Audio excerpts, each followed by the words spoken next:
Alo. Xin chào buổi sáng. Quý vị chào. Niêm Sa. All the time. Niêm Sa. What language? How are you? The whole language. Tí của họ Niêm Sa.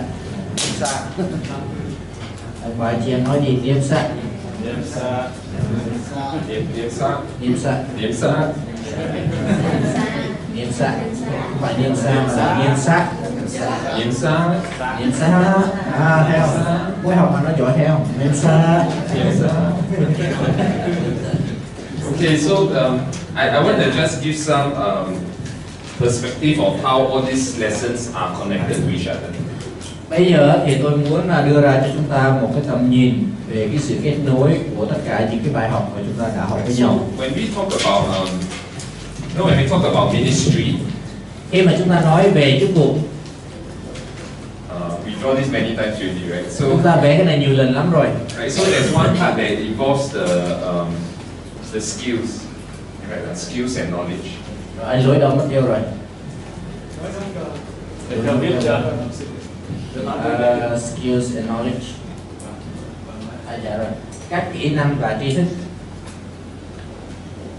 Con cũng biết được thôi nhưng mà tại vì chữ không có đẹp lắm không có tin.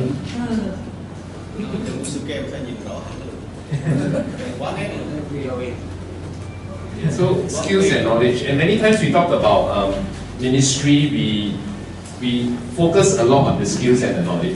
Và nhiều lần đó, khi mà mình nói về tri thức thì chúng ta tập trung rất là nhiều về những cái kỹ năng và cái tri thức này. I think when we first start out in ministry, we need the skills and the knowledge. Tất nhiên khi mà chúng ta mới bắt đầu chức vụ đó thì chúng ta cần những kỹ năng và tri thức. Dạ cảm ơn mục sư, khi nào cần thì sẽ nhờ biết. And many of you are really so experienced. Và nhiều người trong quý vị đã rất là kinh nghiệm rồi. Actually, many of the skills and knowledge amongst here, there's a huge pool of knowledge and skills already for ministry. Mỗi người trong chúng ta thì đã có những kỹ năng và tri thức, nhưng mà kết hợp lại đó thì chúng ta có nguyên cả một bể kỹ năng và tri thức.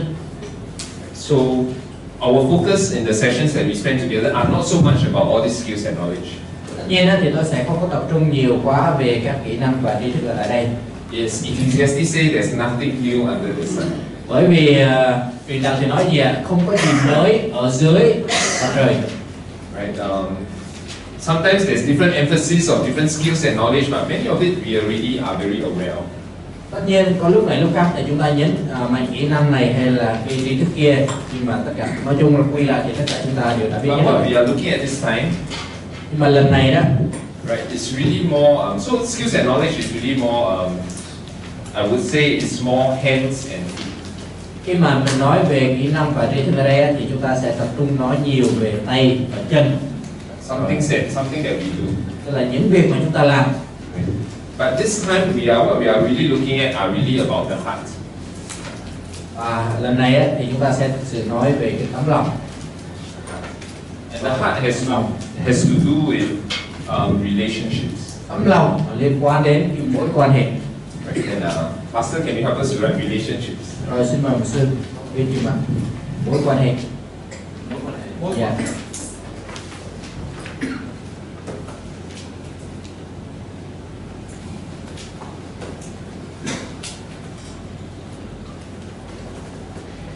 Okay, what relationship with God, with ourselves, with others. Với Đức Chúa Trời, với bản thân và con người.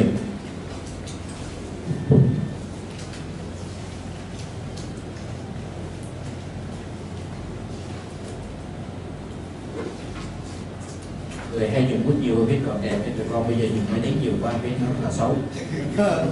Không thực tế là như vậy đâu quý vị, phải học viết lại. Okay. So this time, what we are looking at is more about relationships rather than skills and knowledge. Và lần này đó chúng ta sẽ nhấn mạnh nhiều hơn về các cái mối quan hệ hơn là các kỹ năng và tri thức.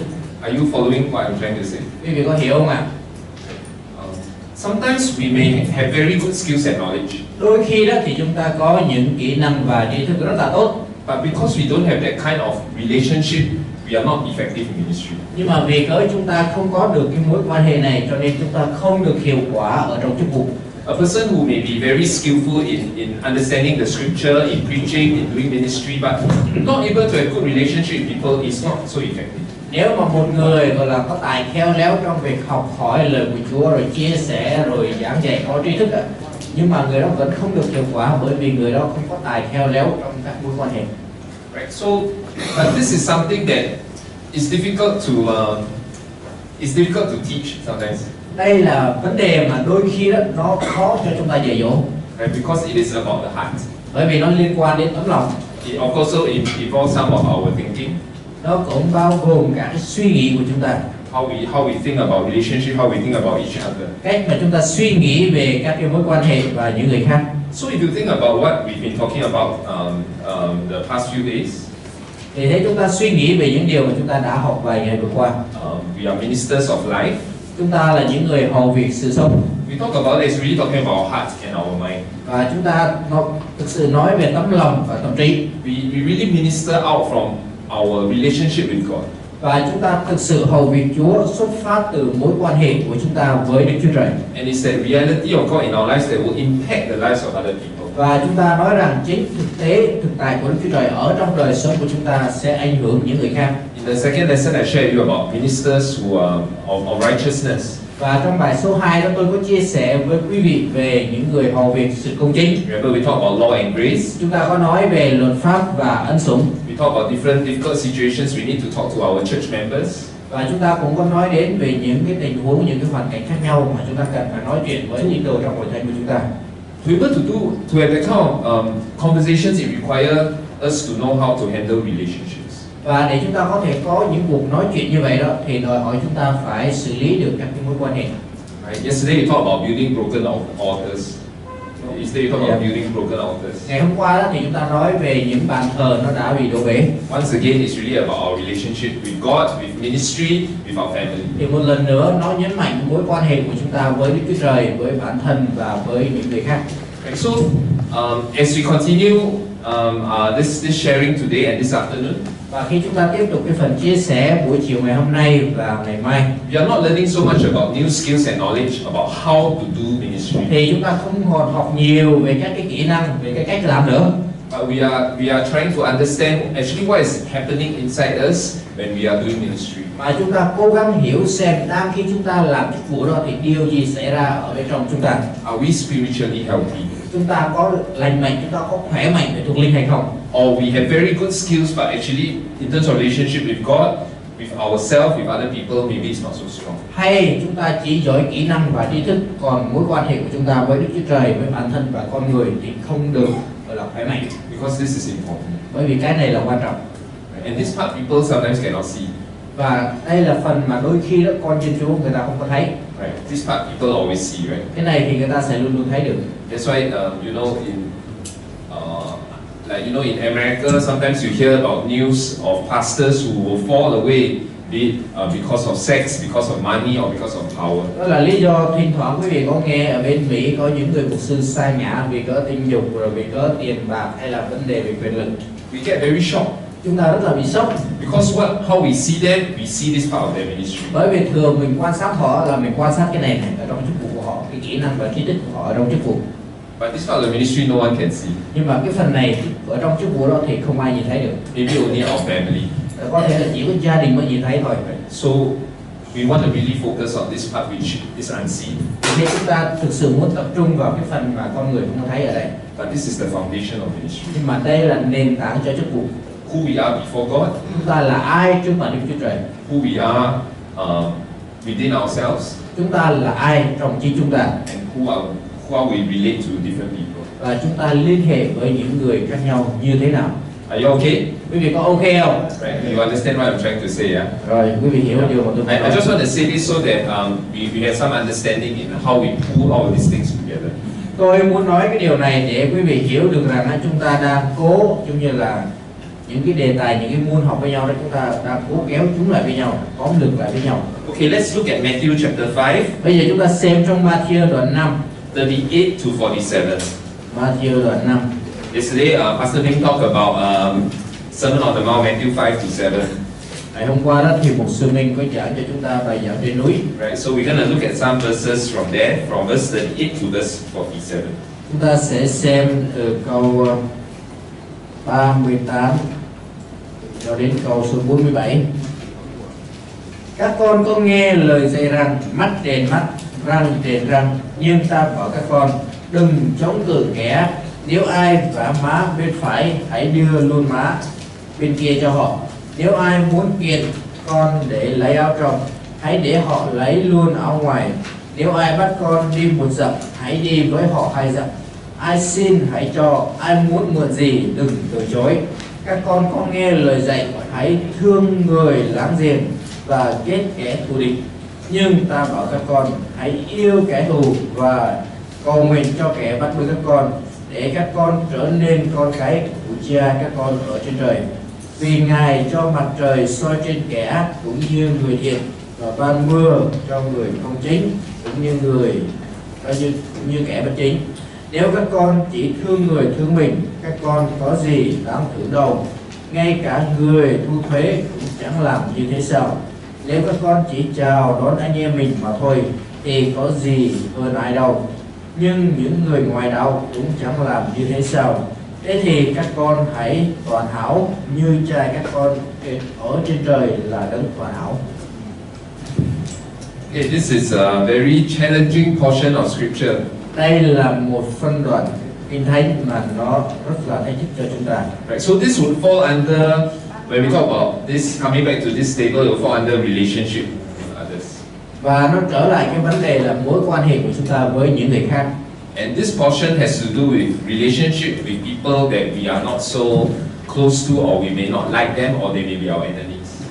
Và phân đoạn này thì nó liên hệ, nó nói đến cái mối quan hệ của chúng ta với những người mà chúng ta có thể là không ưa cho lắm, có thể là thậm chí là kẻ thù của chúng ta. This could be people who are outside the church, or it could be people within the church. Đây có thể là những con người ở bên ngoài nhà thờ hay là ở trong nhà thờ. Right, so we want to understand what the scripture is saying, and if we have some time to maybe take some time to discuss a bit further. Và chúng ta sẽ xem câu kinh thánh ở đây, và nếu có thời gian thì chúng ta sẽ thảo luận với nhau thêm. Right, so the first part in verse 38, it talks about an eye for an eye. Phần đầu tiên của câu 38 thì nói rằng mắt đền mắt. Right, so this actually is stated in the Old Testament. Thực ra đó thì câu này đã được nói đến ở trong Cựu Ước. Right, it says that an eye for an eye, a tooth for a tooth, a hand for a hand, and a foot for a foot. Nói rằng mắt đền mắt, mắt, răng đền răng, tay đền tay và chân đền chân. Right, the basis of this is not revenge. Để chúng ta nhớ là cái vấn đề đây không phải là sự báo thù. The basis of this is justice. Mà cơ sở của nó là công lý, không phải là báo thù. Right, from man's perspective is I must take revenge, but from God's perspective is justice must be served. Khi mà nhìn cái này đó thì cái nhìn của con người nghĩ rằng đây là sự báo thù, nhưng mà theo cái nhìn của Đức Chúa Trời đó thì đây là công lý. Right, so we need to firstly understand that. Vì thế trước tiên chúng ta cần phải hiểu điều đó. Right, so we want to just read the material that you have. Bây giờ chúng ta sẽ đọc bài. Rồi. There's a few examples that we are familiar with, but we're going to go into a deeper, in-depth explanation. The first example is returning village. Quý vị chờ một xíu để con tìm.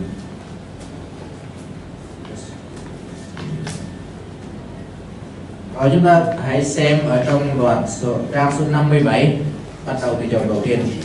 Okay. Trang 57 đó quý vị.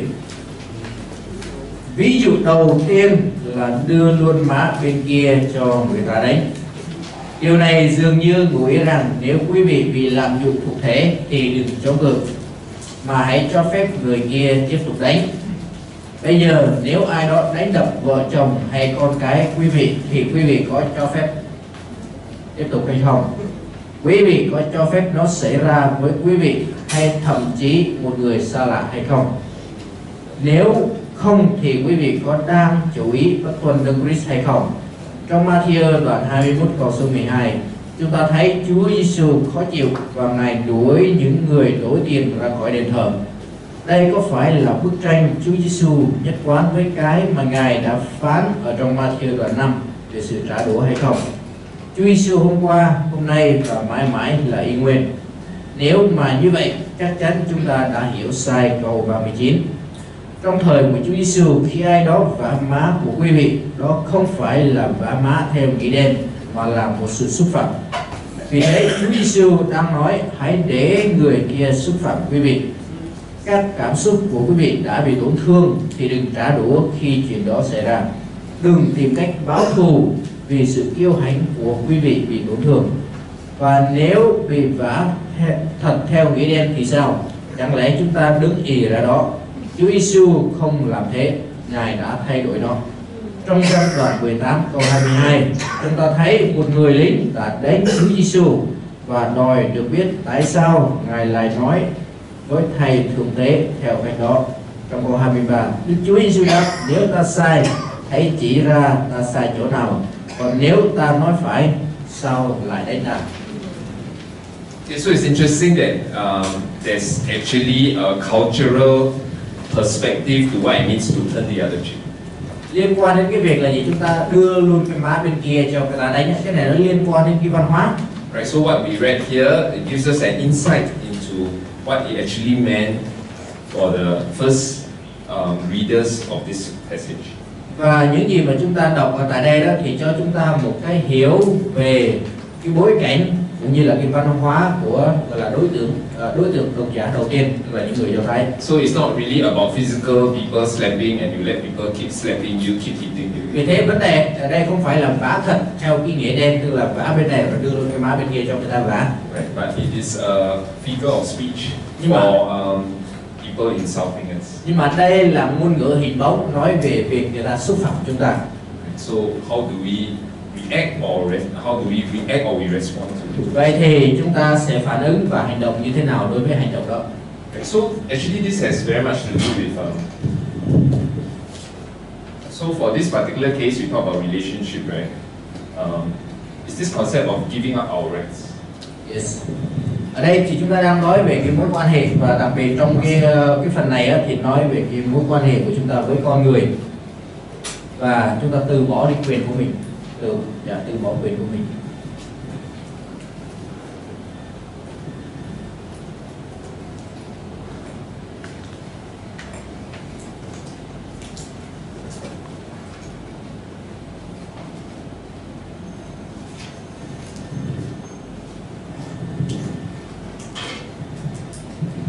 In the following examples that we'll read about, it's the same thing that Jesus is bringing up.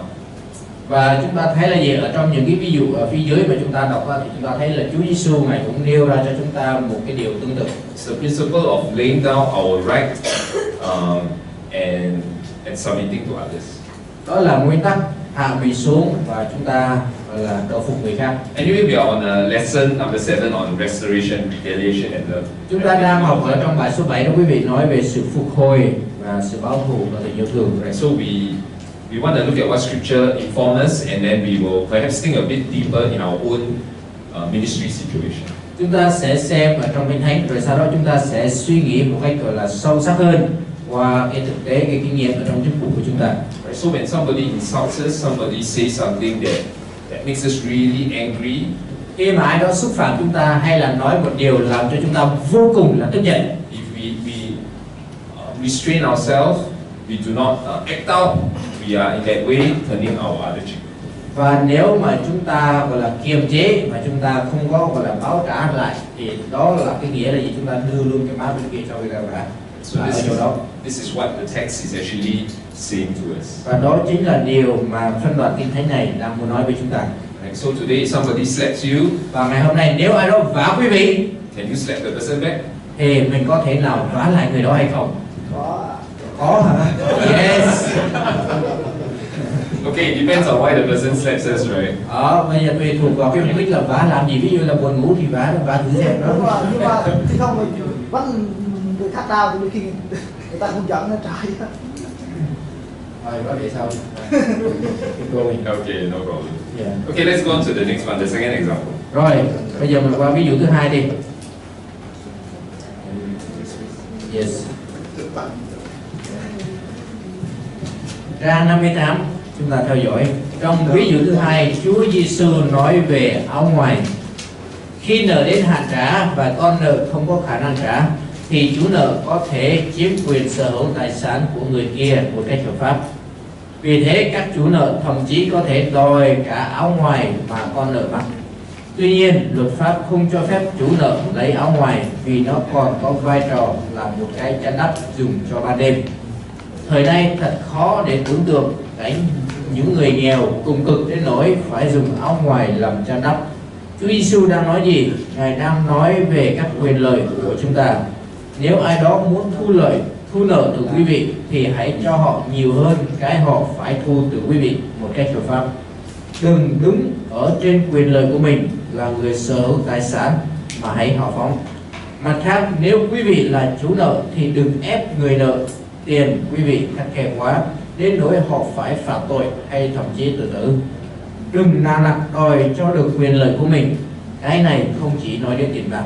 Chúa Giêsu nói về các quyền lợi của chúng ta về những điều khác nữa. Đừng đòi hỏi quyền lợi của mình trên những thứ ấy.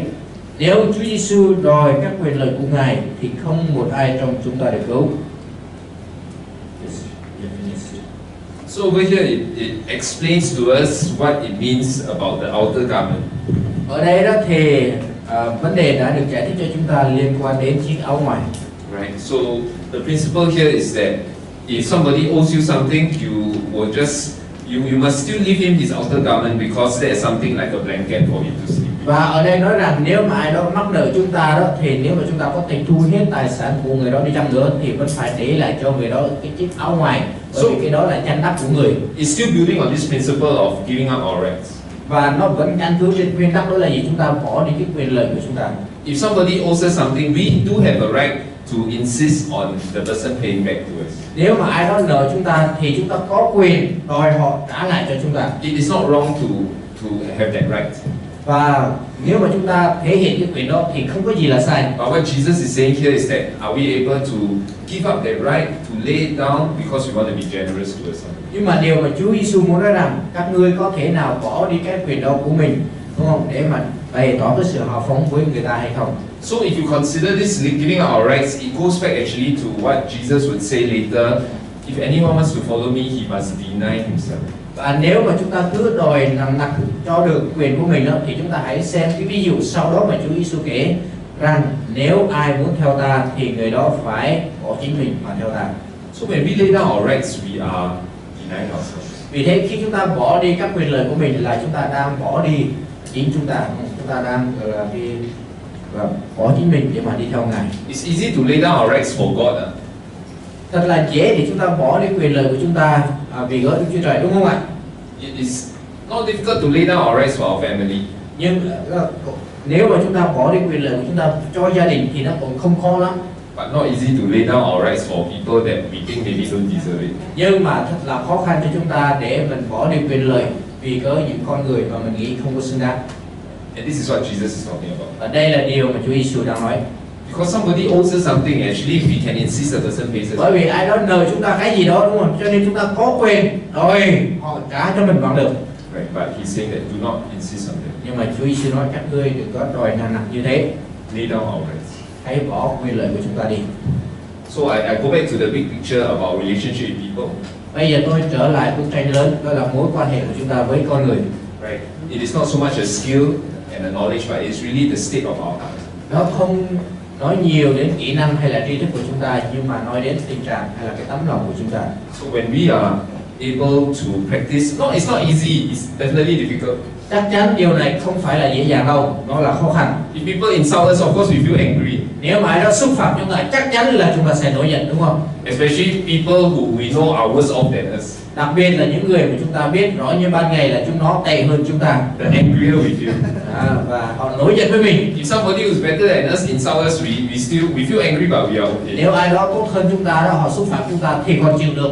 Somebody worse off insult us, we are so angry. Nhưng mà người mà tệ hơn chúng ta, họ xúc phạm chúng ta đó thì chúng ta nổi giận nổi điên. So it's not easy to give up our rights. Cho nên rất là khó để chúng ta từ bỏ đi cái quyền lợi của chúng ta. So it is really a matter of what's inside our heart. Vì thế đây là cái vấn đề là cái tấm lòng của chúng ta, cái gì ở trong lòng của chúng ta. Is there really that room and that space, that capacity to be generous, to be patient? Ở trong đó nó có sự kiên nhẫn, có sự hào phóng hay không? Maybe you can think of some of these kind of people in your church, in your life already. Nói điều này chắc chắn là quý vị đã nghĩ đến gọi là ông bà nào đó trong hội thánh của mình rồi.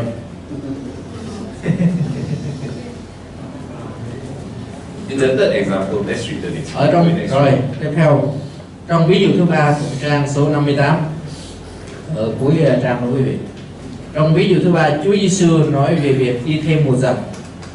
Dưới luật La Mã, bất kỳ một người lính nào đều có thể ra lệnh cho một thường nhân mang gánh nặng của anh ta đi một dặm. Dù Chúa Giêsu truyền bảo chúng ta hãy vâng lời nhà nước, vì nhà nước đã được Đức Chúa Trời thiết lập và luôn những người mà nhà nước chỉ định. Ở đây Chúa Giêsu đang nói đừng chỉ vâng lời họ mà thôi, hãy đi thêm một dặm. Luật pháp đòi hỏi người đó mang gánh nặng đi một dặm thôi, nhưng Chúa Giêsu bảo đi 2 dặm. Đây là một sự tương phản lớn với điều mà những nhà hoạt động Do Thái đã dạy họ lúc đó. Họ kinh tởm sự thực hành này và sẽ không tuân thủ nó. Tại sao? Chúa Giêsu không nói tại sao. Tuy nhiên, nó ngụ ý rằng chúng ta phải tuân thủ các luật pháp ngay cả khi chúng bất chính, chừng nào nó không nghịch với lương tâm của chúng ta. Ở đây chúng ta thấy Chúa Giêsu đang dạy dỗ về quyền được đòi công giá cho sức lao động của mình. Dù chúng ta không được trả đũa, chúng ta không được trả lương thì chúng ta cũng không được trả đũa, mà chúng ta phải làm nhiều hơn điều được yêu cầu để sự tốt lành của Đức Chúa Trời sẽ được bày tỏ qua chúng ta. Right, so we know that the Jews, they do not like the Romans Chúng ta biết là người Do Thái đó thì không thích người La Mã, because the Romans are like their oppressors. bởi vì người La Mã là những kẻ áp bức họ. So the Roman soldier could ask any Jew to carry something for a mile. Vì thế bất kỳ một người lính La Mã nào đều có thể yêu cầu một người Do Thái mang gánh nặng đi một dặm. The Jews do not like that. Còn người Do Thái thì không hề thích việc đó. Now Jesus is saying you don't just go 1 mile, you go 2 miles for Chúa yourself. Giêsu thì nói sao? Các ngươi đừng chỉ đi một dặm, hãy đi 2 dặm luôn cho chúng nó coi. Well, we talk about law and grace. Chúng ta có nói về luật pháp và ân điển. Jesus says he's going beyond the law. Chúa Giêsu nói các ngươi hãy đi xa hơn luật pháp, Do more than is required of you. hãy làm nhiều hơn những điều được đòi hỏi ở các người. Lay down your right. Hãy bỏ quyền lợi của mình. Do it even for the Roman soldier that you do not like. Hãy làm điều đó cả cho những người lính La Mã là những người mà các người không thích. Right? You can imagine it's such a difficult thing, right? Chúng ta có thể tưởng tượng ra một điều khó khăn như thế đúng không ạ? But these are the teachings of Jesus. Đây là những sự dạy dỗ của Chúa Giêsu. Right. Later, I'm going to ask us to think a bit about ministry situations where some of this we experience similar to what Jesus talks about. Lát nữa đó thì tôi sẽ nhờ quý vị chúng ta bàn và chúng ta chia sẻ với nhau về những cái thực tế, cái kinh nghiệm trong chức vụ của Chúa But let's liên go. quan đến những vấn đề này. But let's go through the scripture first. Bây giờ chúng ta hãy xem qua những câu kinh thánh trước. Let's go to the fourth example. Rồi bây giờ chúng ta qua ví dụ thứ tư, trang 59. Trong ví dụ thứ tư, Chúa Giêsu nói về sự dâng hiến. Nếu chúng ta làm theo cái này theo nghĩa đen thì có nghĩa chúng ta phải đưa cho bất cứ ai xin chúng ta. Tôi biết người ta tranh chiến với điều này. Các thành viên trong gia đình của họ là những người cờ bạc, và mỗi lần họ về nhà sau khi chơi cờ bạc thì mất hết tiền, họ về nhà và xin tiền. Một số gia đình đã bị hủy hoại vì điều này. Chuyện gì xảy ra nếu một người lạ hay thậm chí người quen hỏi mượn tiền từ quý vị thì có nên đưa không? Bối cảnh của câu này là luật cho vay. Dưới luật pháp Do Thái, một số nợ được xóa vào năm thứ 7. Điều này không có nghĩa 7 năm từ lúc cho khoản vay, cứ mỗi 7 năm cả nước sẽ xóa nợ. Vì thế khi tới năm thứ 6 sẽ thấy rất ít người cho vay, vì nếu người mượn không trả lại đúng hẹn thì nợ đó sẽ được xóa. Bây giờ hãy để ý là Chúa Giêsu không bảo các môn đồ của Ngài cho người mượn tiền mà không phân biệt đối tượng gọi là đi mượn. Chúng ta được truyền bảo phải trở thành những quản gia tốt, cái đó bao gồm tiền bạc.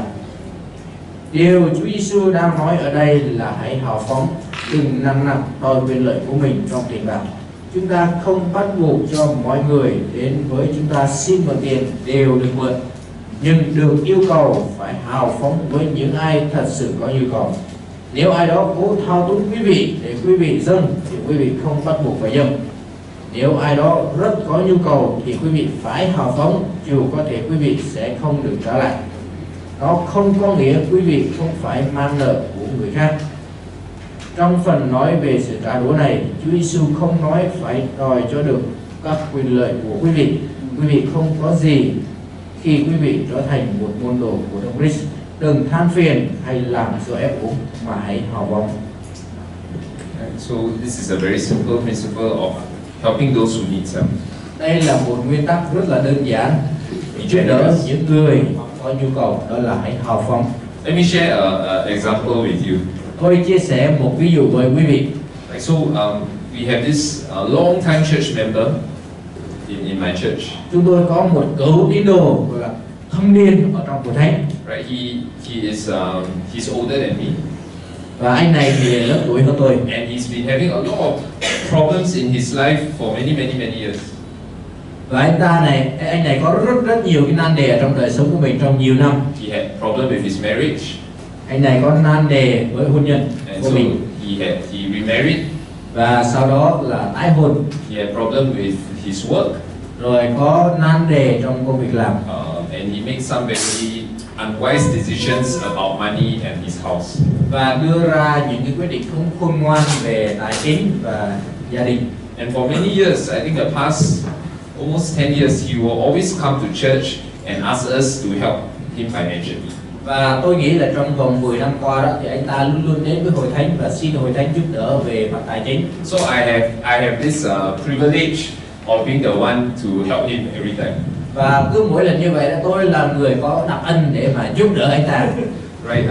Đặc ân đó, nó So it's not 10 years every time he will come, but 10 years sometimes he will come 2-3 years, a few months he run into some trouble, he will come and look for me. Tất nhiên trong 10 năm này không phải lần nào anh ta cũng trung tín đi nhà thờ, mà cứ mỗi khi có nan đề lâu 2-3 tuần xuất hiện lần, ví dụ vậy. So he married 2 times, right? Anh ta lập gia đình 2 lần. And I think his second wife is also her second marriage. His second wife is Yeah. also her second marriage. That means Dạ, ok. Và người vợ thứ hai đó cũng là đi lấy chồng lần thứ hai. Đó. so he has many children, you know. Vì thế ông này có rất là nhiều con, 2 vợ mà. And he's not able to have a stable job. Và không thể có một công việc ổn định. And each time he comes to the church and asks us to help.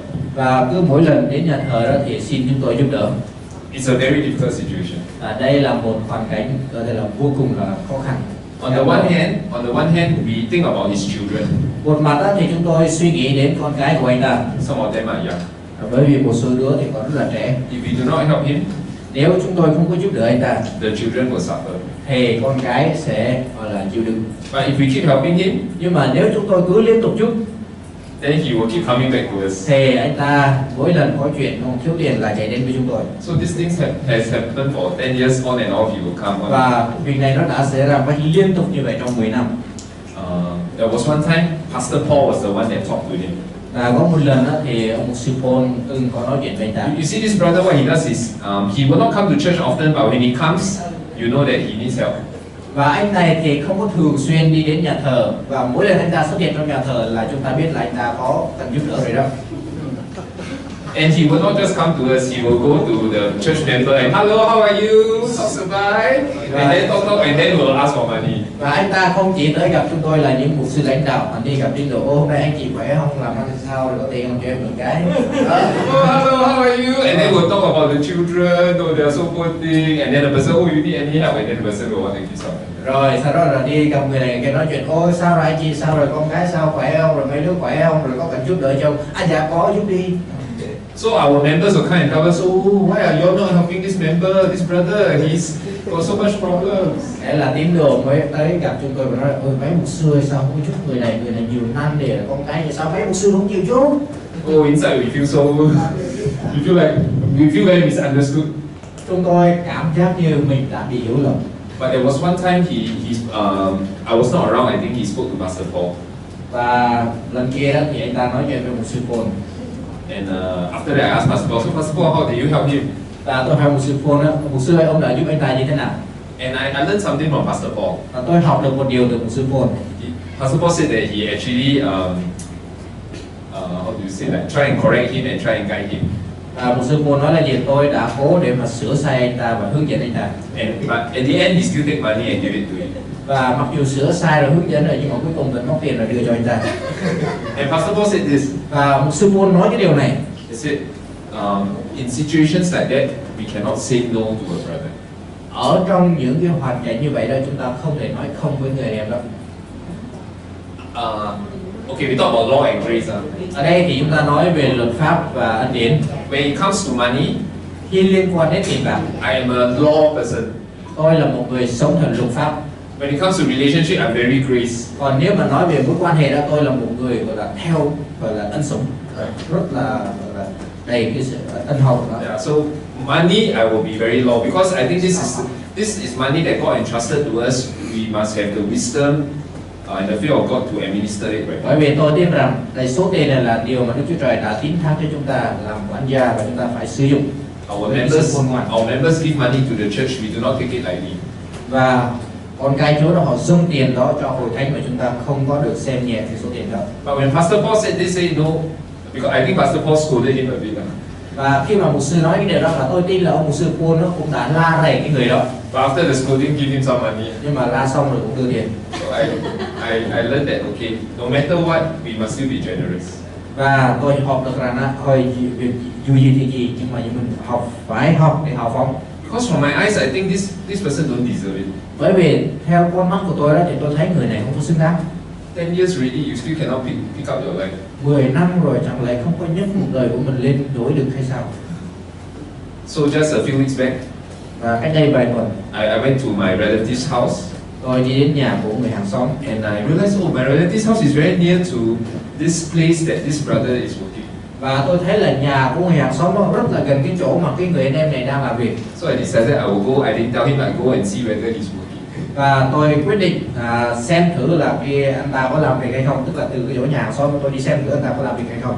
Because he always come look for me for money, now I quietly look for him to see whether he's Bởi vì working. anh lúc nào cũng đi xin tiền cho tôi, vậy tôi xem thử anh có làm việc ra buồn không. So I went to see and I saw that he was working. Và tôi đi và tôi coi đúng anh ta có làm việc. But I know maybe one day he will come back and ask for money again. Nhưng mà tôi biết một ngày kia anh ta cũng sẽ trở lại để xin tiền thôi. And I feel that this is God's way of teaching me my heart. Và tôi tin đây là một cách mà Chúa dạy dỗ tôi về tấm lòng. How do I relate to somebody like that? Tôi có thể liên hệ tương tác với một con người như thế nào? Is it easy? No, it's not easy. Cái đó có phải là dễ dàng không? Không hề dễ I dàng. struggle every time. Và mỗi lần như vậy tôi đều phải tranh chiến. To give or not to give? Đưa hay là không đưa? If I give, how much to give? Nếu mà đưa thì đưa bao nhiêu? When do I say no? Và khi nào thì nói không? When I say no, is it I'm not generous? Khi mà nói không thì có phải là mình không hào phóng không? Or a lot of struggles in the mind. Rất là nhiều cái sự tranh chiến ở trong cái đầu. But this is what we do as leaders. Nhưng mà là lãnh đạo thì đây là điều mà chúng ta làm. We have to be in a difficult position to make difficult decisions. Là lãnh đạo thì làm gì? Mình ở trong tình thế khó và đưa ra quyết định khó. Như thế mới làm lãnh đạo. If we don't push it to somebody else, we take the responsibility. Mình không có đẩy cho người khác, mình nhận trách nhiệm, mình làm. I share another story. Rồi tôi chia sẻ một câu chuyện khác. In my church, we have this young man. Ở trong hội thánh của chúng tôi có một anh chàng thanh niên. He is about maybe early 20s. Anh này chắc là sắp vào độ tuổi 20. He has a bit of a mental condition. Và có gặp vấn đề về tâm thần. He's always very anxious. Và lúc nào cũng ở trong cái trạng thái gọi là lo lắng. And so he's worried about everything. Cái gì cũng lo hết. He needs to take medication to calm him down. Và cần phải uống thuốc để mà dịu lại. He finished his school. Và anh ta đã học xong. And he just started working. Và bắt đầu làm việc. When he started working, khi anh ta bắt đầu làm việc, every day he will call me. Ngày nào cũng gọi điện cho tôi. Every day, like I see the time 11, oh my phone at the office will ring. Và cứ mỗi ngày khoảng 11 giờ đó, điện thoại trên văn phòng làm việc của tôi là nó đổ chuông. I know it's him.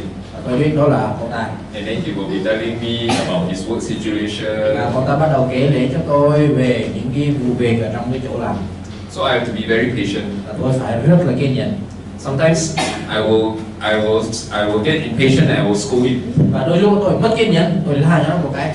Actually not a scold, I just tell him a bit more, a bit louder, you know, the voice normally is like that. Then I will go, no, you cannot do like that. Không phải là la hẳn đâu, nhưng mà tôi nói lớn tiếng, không được làm như vậy. Oh, and then he will be affected. Và thế là gì, nói như vậy xong là cậu ta bị ảnh hưởng. Right? Because he's not normal, he has a condition. Bởi vì cậu ta không có được bình thường cho lắm, bởi vì bị có một chút vấn đề về tâm thần. But I thank God for somebody like that in our church. Nhưng mà tôi cảm ơn Chúa vì hội thánh của chúng tôi có những con người như vậy. He also mix around with the young people. Và cậu ta cũng gọi là chơi với các bạn thanh niên. And I'm very proud of our young people in the church. Và tôi thì rất là tự hào với lại các bạn thanh niên ở trong hội Because thánh. they always try and look out for him. Bởi vì các bạn thanh niên thì luôn luôn đi tìm cậu ta. This young man, he is very awkward socially. Và cậu thanh niên này thì dạ, ok. Cậu thanh niên này về mặt giao du xã hội thì nó hơi kỳ cục. For example, brother Kwai and me, maybe after church we are talking. Giả dụ như hai anh em chúng tôi sau giờ nhóm thì chúng tôi nói chuyện với nhau. Right, so what he will do, he will just walk up and then stand and stare at the two of us. Và cái điều cậu ta làm là gì? Đang lúc chúng tôi nói chuyện với nhau đó, cậu ta tự nhiên đứng dậy rồi ra đứng giữa coi hai người nói chuyện. He will just like that and go. Đừng nói gì. Yeah, and then we will feel very awkward, right? Và lúc đó chúng tôi cảm thấy nó vô cùng là kỳ cục, đúng không ạ? And then he will suddenly just talk about his work. Rồi sau đó cậu ta đột ngột nói về cái công việc của mình. So it's a very every Sunday is like that. Cho nên là ngày chủ nhật nào cũng như vậy hết. Yeah, and he will not get better. Of course, we can pray for God to heal him. Và anh ta chưa trở nên tha hơn. Tất nhiên chúng tôi có cầu nguyện để xin Chúa chữa lành cho anh ta. But until the day God heals him, we must love him and accept him. Cho nên cho đến ngày mà Chúa chữa lành cho anh ta đó thì chúng tôi phải yêu thương và chấp nhận anh ta. His family, they are not Christians. Gia đình của cậu ta thì cho tin Chúa. So we feel a responsibility to really look out for him because he's a testimony to the family. Và chúng tôi thấy thực sự đó là trách nhiệm của chúng tôi, bởi vì cậu ta chính là lời chứng cho gia đình. But one day God spoke to me. Nhưng mà có một điều Chúa phán với tôi. God said that I give you this brother in your life. Chúa nói là ta trao cái người anh em này trong cuộc đời của con. It's for your good. Là làm ích lợi cho con mà. If everybody is the same, nếu mà ai cũng như ai hết, everybody is very easy, ai cũng gọi là dễ chơi, dễ nói then chuyện I hết, will not learn how to give up my rights. thì tôi sẽ không bao giờ học để mà từ bỏ đi cái quyền lợi của mình. We wish everybody is holy, hallelujah, no problems. Chúng ta cũng ước ao ai cũng thánh khiết, ai cũng hallelujah, không có nan đề. No, but God will send people like that. Mà Đức Chúa Trời có lúc đưa những con người như thế đến Like chúng ta. the first brother I told you about who has a lot of problems. Giống như người anh em đầu tiên mà tôi kể với quý vị là người gặp đầy rẫy cái nan đề. No, the first brother I was very angry with him because he will send verses from the Bible. Người đầu tiên là tôi vô cùng giận dữ quý vị, bởi vì lấy những câu kinh thánh rồi gửi đi. How can you let the poor suffer? God will hold it against you. Something like that. Lấy những câu kinh thánh mà đó là gì? Tại sao các ngươi để cho người nghèo khổ bị túng thiếu rồi khổ sở? Chúa Trời sẽ phán xét các ngươi. Lấy những câu như vậy đó gửi đi. Or he sent Bible verses to like kind of make you feel bad or manipulate you. Đó là gì? Gửi những câu kinh thánh như vậy cho mình để giống như là làm cho mình cảm thấy bị định tội, hay là để thao túng mình. But God told me, thank God for people like that. Nhưng mà Chúa nói với tôi hãy cảm tạ ta đi vì có những con người như vậy. Because that's the way God can deal with my heart. Bởi vì đó là cách mà Chúa có thể xử lý đời sống của tôi. Can you imagine what Moses went through when he was leading the people through the wilderness? Quý vị hãy tưởng tượng xem ông Môi-se đã trải qua điều gì khi ông dẫn dắt dân sự đi qua đồng băng. Sometimes that's God's journey for us as leaders. Và đôi khi đó chính là hành trình mà Chúa dành cho chúng ta là những người lãnh đạo.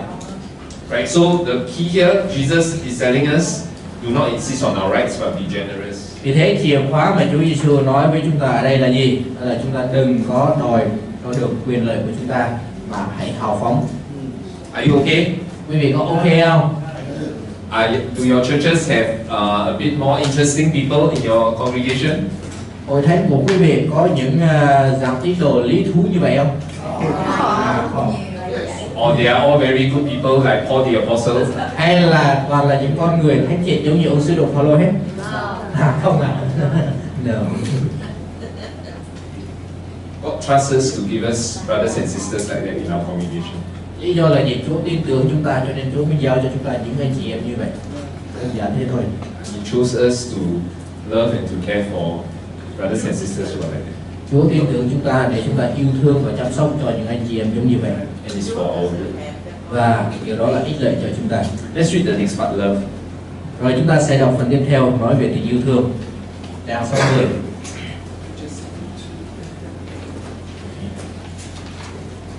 Tình yêu thương. Hãy để ý là Chúa Giêsu không bảo chúng ta chỉ thụ động, chỉ thụ động tức không trả đũa.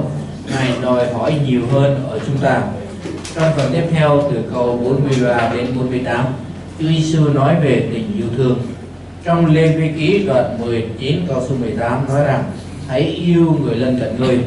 Khái niệm yêu người lân cận không bắt đầu trong Tân Ước. Đức Chúa Trời đã dạy dân sự của Ngài làm thế dưới luật Môi-se. Tuy nhiên các thầy thông giáo và những người Pha-ri-si đã thêm vào sự dạy dỗ này về tình yêu thương bằng cách giả định điều ngược lại. Nói cách khác, vì chúng ta phải yêu người lân cận mình, vì thế nó cũng có nghĩa chúng ta cũng bắt buộc ghét các kẻ thù của mình. Chắc chắn Đức Chúa Trời không nói như thế. Khi nói khái niệm về những người lân cận, Chúa Giêsu nói tất cả mọi người, bao gồm các kẻ thù của chúng ta, là những người lân cận chúng ta. Sau đó Ngài chỉ ra rằng những người mà chúng ta nghĩ là xấu đều yêu gia đình của họ. Ví dụ được đưa ra ở đây là người thu thuế. Những người thu thuế đã làm việc cho chính quyền La Mã. Bên cạnh việc thu nợ thuế, họ đã thêm vào số thu và giữ mức chênh lệch cho chính họ. Họ là những người bị người Do Thái ghét, nhưng những người thu thuế đó cũng yêu gia đình của họ. Vì thế, việc yêu những người yêu chúng ta không làm cho chúng ta khác biệt với họ. Chúa Giêsu đã bày tỏ tình yêu thương này bằng cách gọi và lập Ma-thi-ơ, người thu thuế, là một trong các môn đồ của Ngài. Còn chúng ta thì sao? Chúng ta phải yêu các kẻ thù của mình như thế nào? Chúng ta có thể yêu họ không? Tình yêu được đề cập ở đây là tình yêu agape. Nó không ích kỷ, hy sinh và vô điều kiện. Đó là tình yêu cao nhất.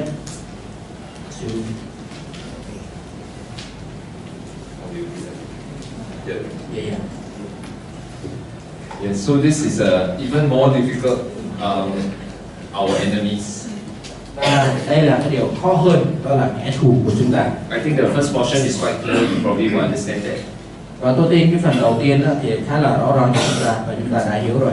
Now let me ask you, who are our enemies? Bây giờ tôi hỏi quý vị, kẻ thù của chúng ta là ai? Do you know who your enemies are? Quý vị có biết kẻ thù của mình là ai không?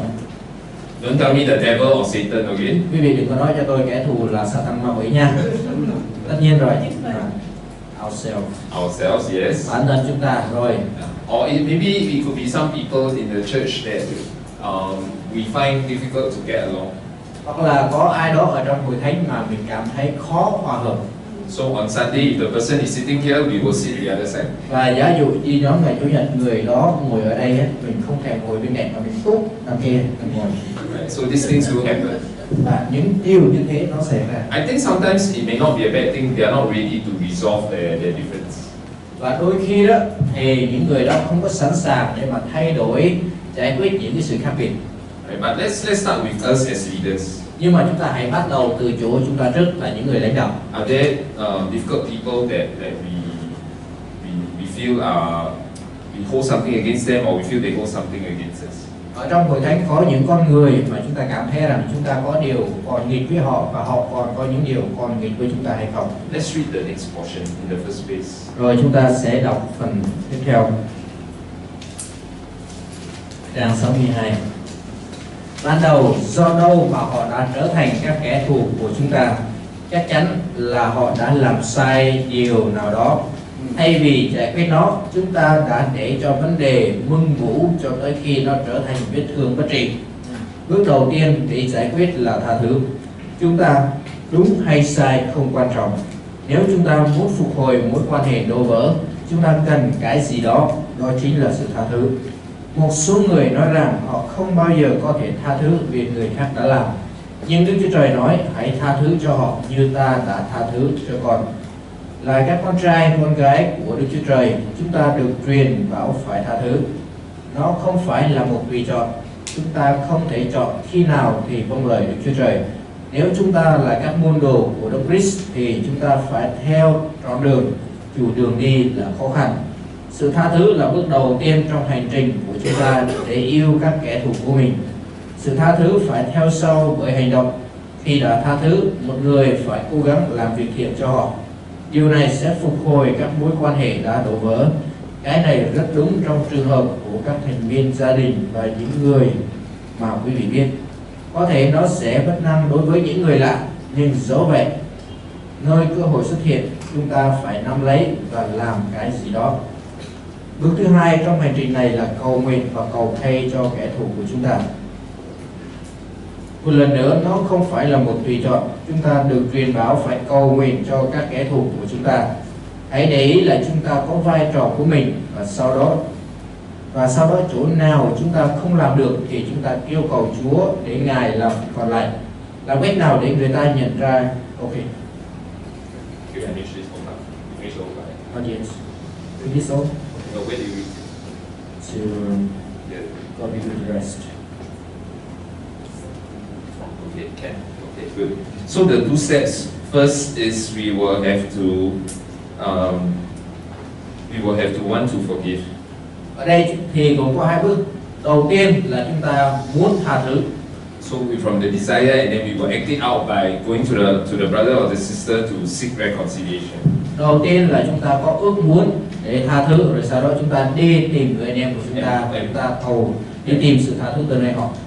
And we also need to be praying for them. Và chúng ta cũng cần cầu nguyện cho họ. What is forgiveness? Sự tha thứ là gì? What do you think? What's forgiveness? Quý vị nghĩ sao? Sự tha thứ là gì ạ?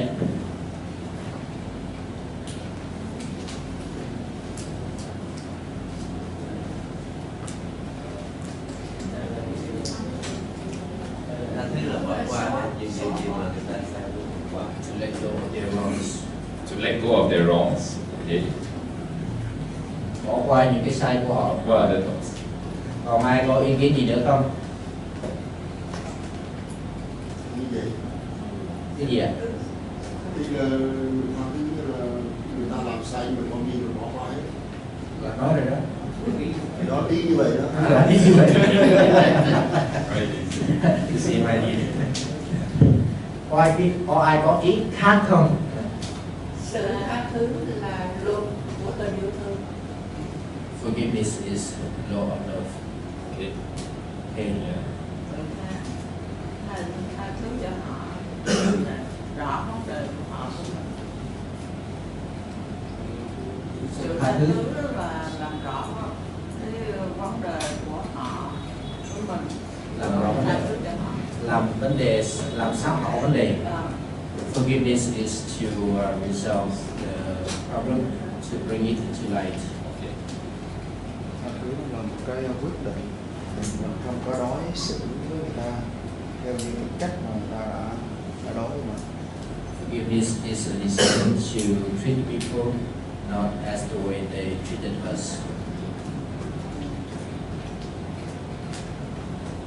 To really forgive, right?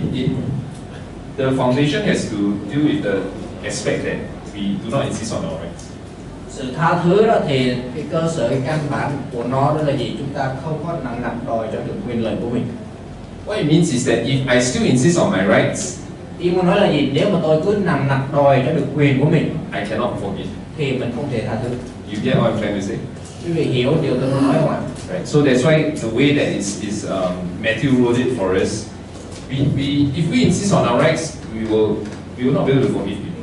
Và theo như điều mà ông Matthew viết cho chúng ta đó là gì?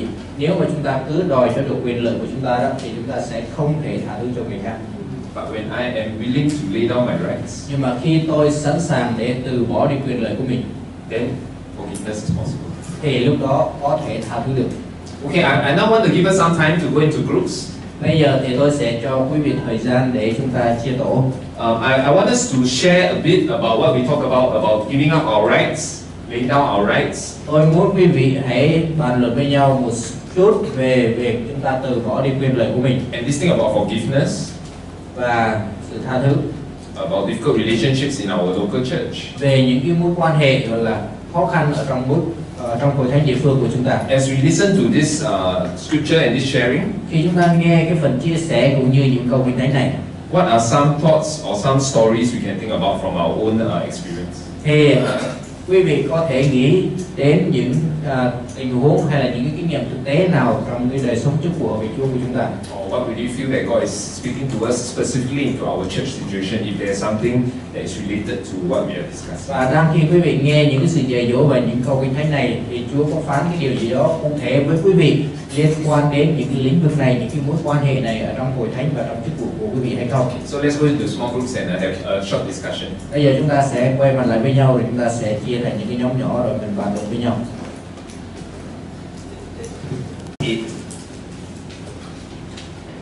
5 to 8 Philippians chapter 2. Philip đoạn 2.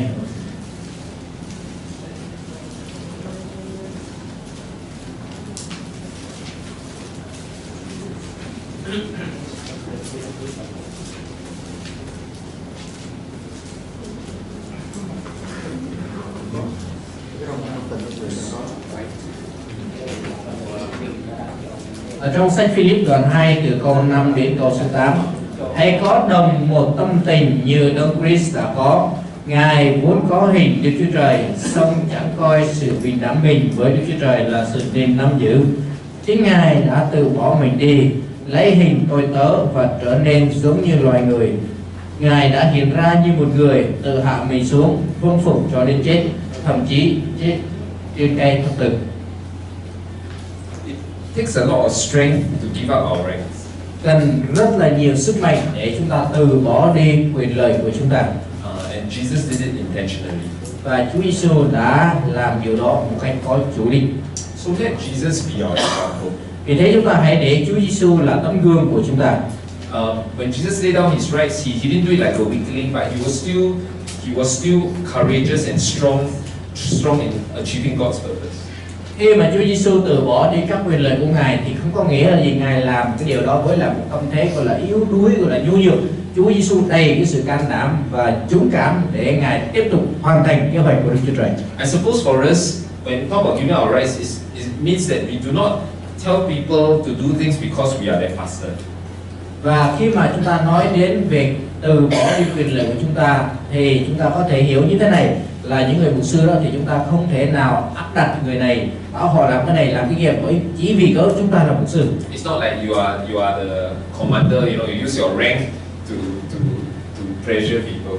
Có nghĩa là gì? Mình không phải là những ông tướng đúng không? Có những cái cấp bậc và mình ra lệnh cho người này người kia. Because that's not the ways of God. Bởi vì đó không phải là cách của Đức Chúa Trời. Like because of our life, Nhưng mà vì cớ đời sống của chúng ta, because our relationship with God, vì cớ mối quan hệ của chúng ta với Đức Chúa Trời, because we are a person of integrity, vì cớ chúng ta là những con người liêm khiết and we know how to relate to people rightly.